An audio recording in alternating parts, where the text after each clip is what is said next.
What's good, YouTube? I'm a little late on this, but I'm going to get it up for the fans that really support me. Whew, Carmelo Anthony finally got traded. This is a trade, literally a saga, because this has been going on for multiple years. Is Carmelo getting traded? Is Carmelo getting traded? Is he going to the Cavs? Is he going to Boston a couple years ago? Is he going to Houston? We've been hearing that all year and last year. And he finally got moved. He finally got traded. And I'm like, wow, this has been crazy because we didn't even expect him to go to OKC. The talk was about him going to play into Boston, talking about playing him in Houston, even the Cavaliers, and that was playing with LeBron James, one of his friends since day one. He's a day one friend. And he didn't even get moved to none of those three teams. OKC, he waived his no trade clause. And next thing you know, he goes to OKC. And I'm like, wow, I didn't see that coming, especially years ago. It never been reports about him going to OKC until yesterday. And finally, today, he got traded. So I'm going to break down this trade the best I can. I'm going to try to make this video quick to get it up. But they end up trading. Let me pull it up.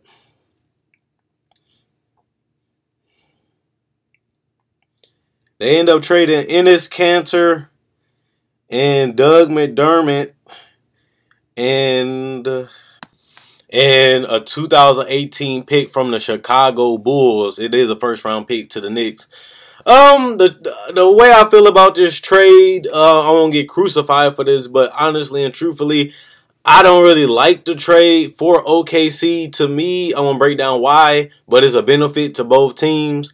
To me, for OKC, they trade a young player that he put up numbers. Honestly, Enes Kanter is not the best defender, but neither is Carmelo Anthony. But you giving away a guy that's only 25 years old, literally just turned 25 in May. He's averaging 14 points and 6 rebounds. At one point, he was coming close to averaging a double-double. Last year, Enes Kanter averaged 12 and 8 off the bench. The year before that, in OKC, he averaged 18 and 11.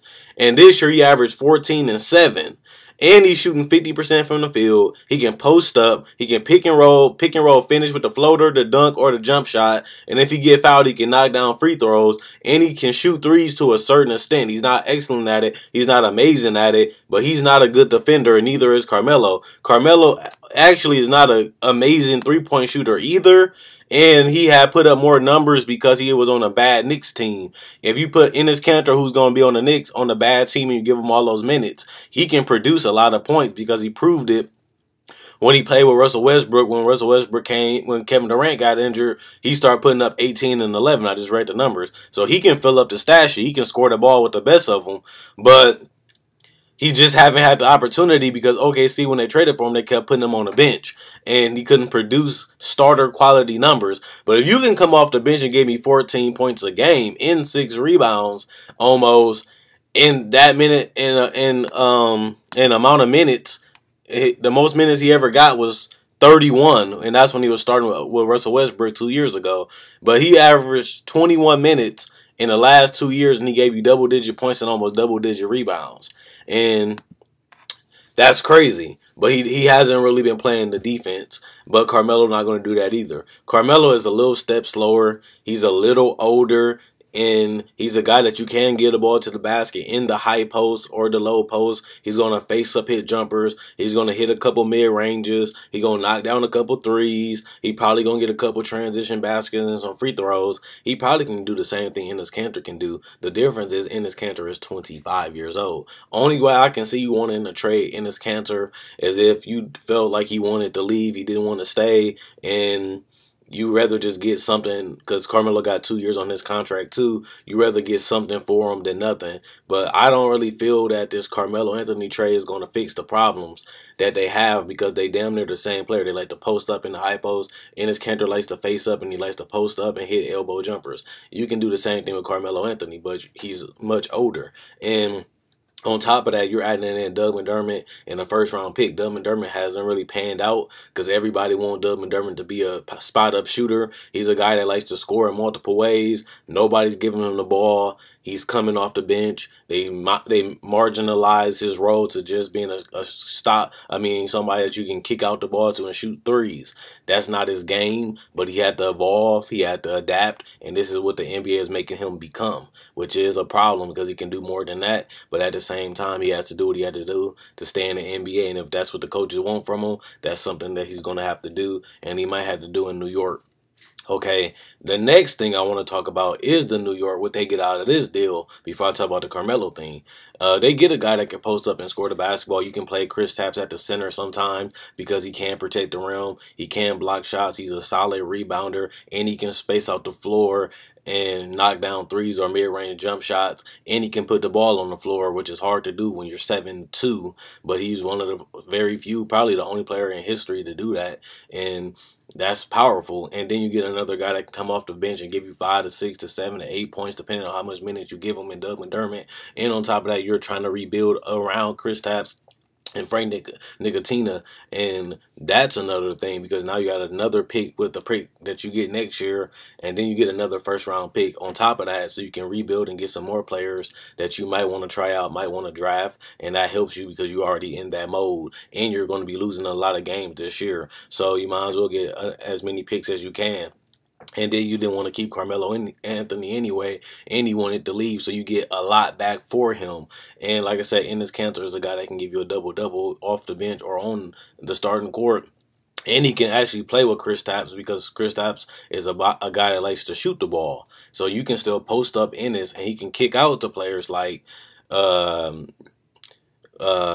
his name? Courtney Lees and the Tim Hardaway Juniors and stuff like that. He can kick out in the post. He can play pick and roll with Nina Kina or the other point guards they have and knock down the elbow jumpers or just dunk, layup because you playing in the pick and roll. So I like this. And he might not be the permanent fit in New York. He might not stay in New York all his years, even if he leaves as a free agent.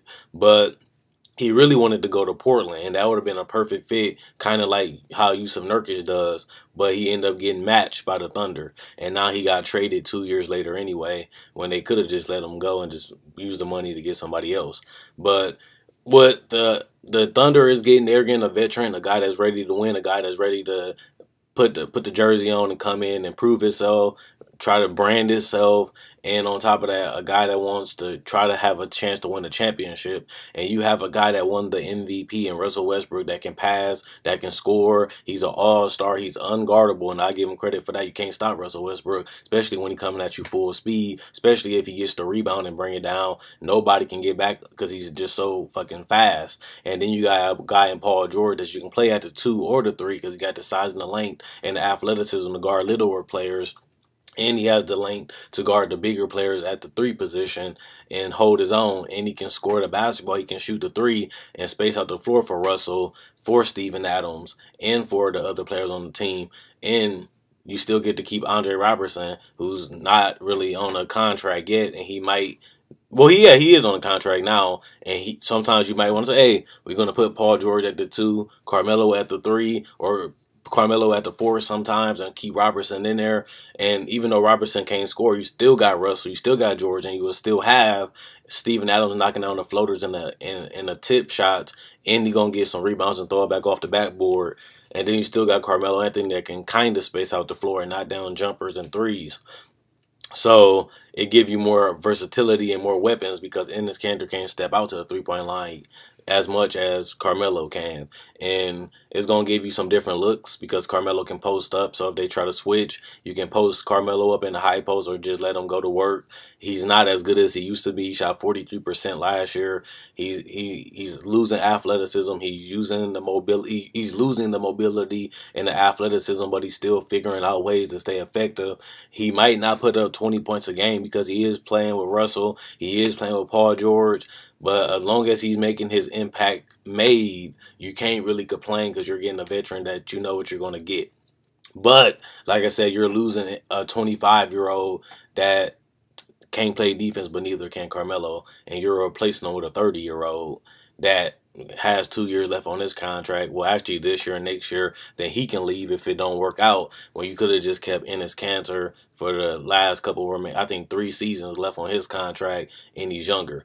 But it is what it is. They made this move. They feel like Carmelo is the answer. They feel like Carmelo is the guy. This do put them up there with the Houstons and the San Antonios and the Golden State Warriors. But I had them up there already. But now I feel like they can be the third seed in the West. I think San Antonio and Golden State will be the 1 and 2 seeds in the West, and I think that I think this guarantees if no injuries or nothing severe happens to their players.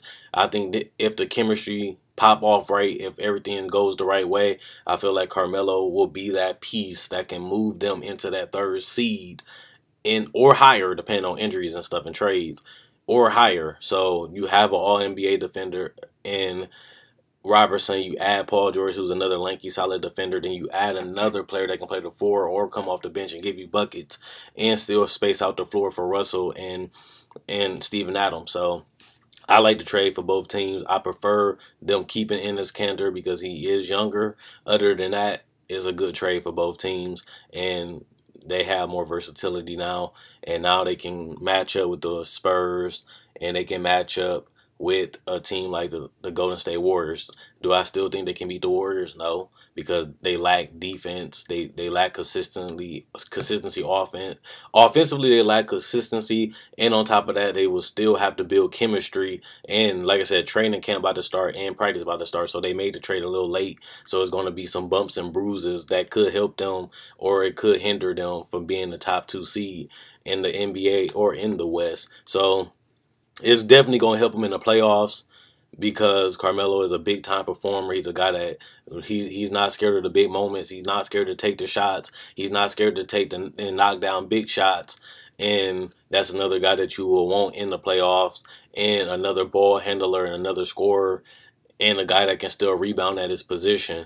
And he can give you double-digit rebounds if you play him at the 4, and he's a quick leaper when he gets the rebounds, and he's a guy that's going to tear you up if the guy is too small or too little or not quick enough. Carmelo going to eat him up if he plays at the 4. So this is a good trade for both teams. Like I said, just that Enes Kanter is just too young to trade for an older guy around the same salary and around the same amount of years. You rather keep the younger player than get an older player. So let me know what you guys think about the trade. Comment, like, subscribe, and share. Check out my website, knowledgeplayground.com. The link will be in the description in the comment section below. Also, check out my Facebook page, knowledgeplayground.com. The link will be in the description in the comment section below.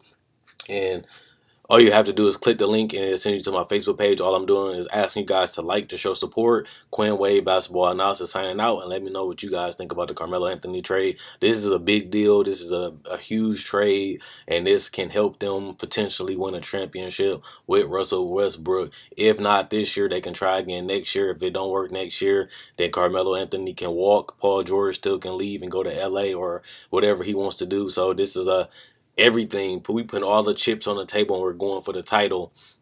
And if they don't win it, Paul George can leave. Carmelo can leave 2 years from now. Paul George can leave at the end of this year. And it all can go backfire on them. But it's either you're going to go for the championships or wish you had. And that's what I like about Sam Presti making this deal.